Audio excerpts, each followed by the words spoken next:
Ray Kroc once said, "Luck is a dividend of sweat. The more you sweat, the luckier you get." Welcome to McBain Moments. Alright guys, as always, before we get started, if you're new to the channel, welcome to the manor. Make sure you take a moment and subscribe down below. We are on the road to 13 million subscribers, one subscription at a time, so make sure you subscribe. Also, if you wish to support my work, please consider becoming a patron. Go to patreon.com/JulianMcBain. Link will be in the description. Luck is a dividend of sweat, which is essentially means luck is bullshit. There's no such thing as luck, to quote Obi-Wan Kenobi from Star Wars, the Episode 4, the first one. Your fortune is tied to how much effort you put into any endeavor. The more effort you put into something, the more you're going to get out of it. And this can be anything. It can be your job, it can be your hobbies, it can be your family.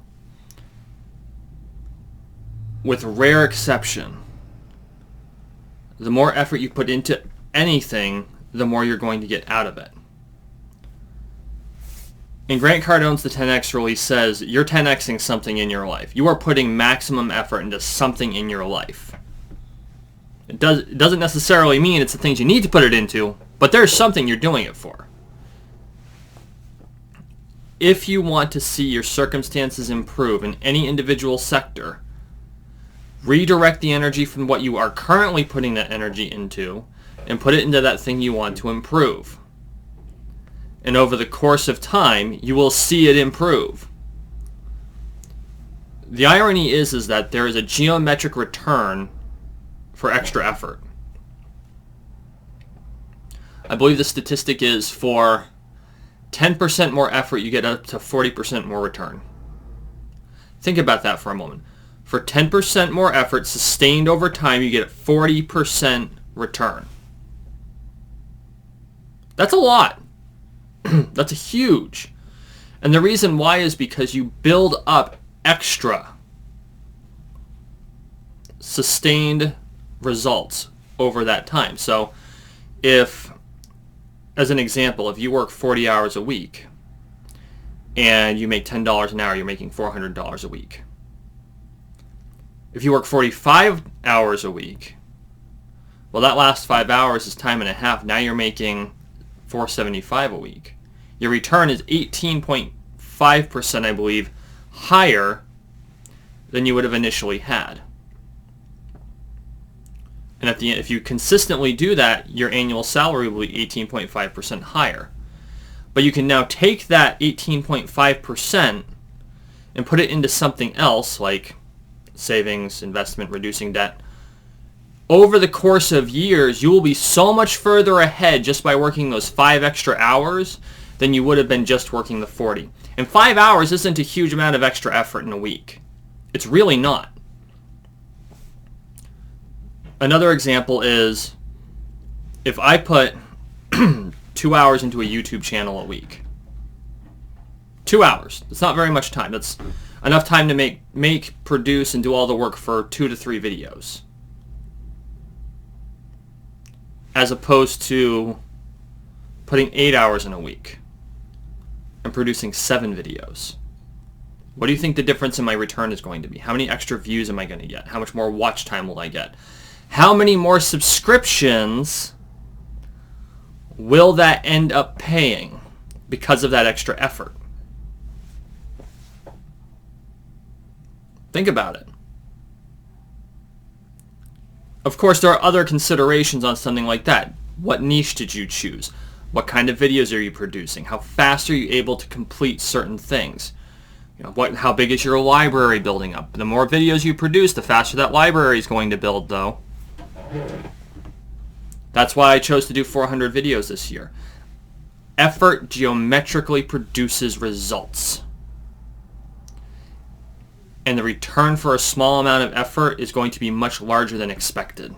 I should say a small amount of extra effort is going to be more than expected. It's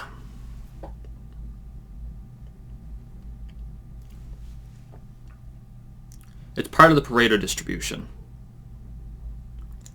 And I know I hammer on the Pareto distribution. I think it is probably the most important mathematical concept and most underappreciated natural law that we have.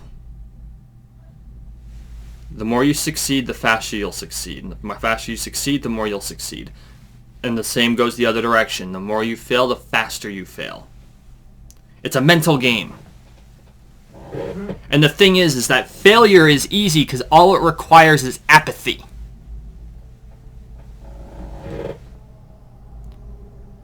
Failure is easy because all it requires is apathy. You can just say, don't want to. Well, that's an automatic fail. You aren't going anywhere if you have an attitude like that. But even the smallest amount of drive will have a marked improvement in where you go. And the more you can build that drive, the more you can build that effort, the bigger and faster your successes will become. And again, it doesn't matter what walk of life you come from. It doesn't matter where in your life you are today. It doesn't matter what you will aim to succeed at. I don't care what success looks like to you, whether it's wealth or being the best swords person or being great at basketball or being an insane driver, skateboarding. It's easy to use sports because sports are something that you have to build skill over time. Doing your job well, even if the job appears menial. And there's no shame in any job. There's no shame in any productive job. There's no shame in being a janitor. There's no shame in being a manufacturer, someone who works in manufacturing. There's no shame in being a mechanic. There's no shame in being a retail clerk. But you put that little bit of extra effort in. And it doesn't necessarily have to mean overtime. It can just mean taking the extra walk around the store to make sure the shelves are clean. Make sure the coffee is made. Taking that one extra walk around the school you work at to make sure that there's no spots on the floor, that all the bathroom mirrors are clean. Take that one look around the engine to make sure all of the parts are working the way they should be. And you'll find that the results are pretty amazing. Comment below, what is it you look to succeed in? This has been a McBain moment.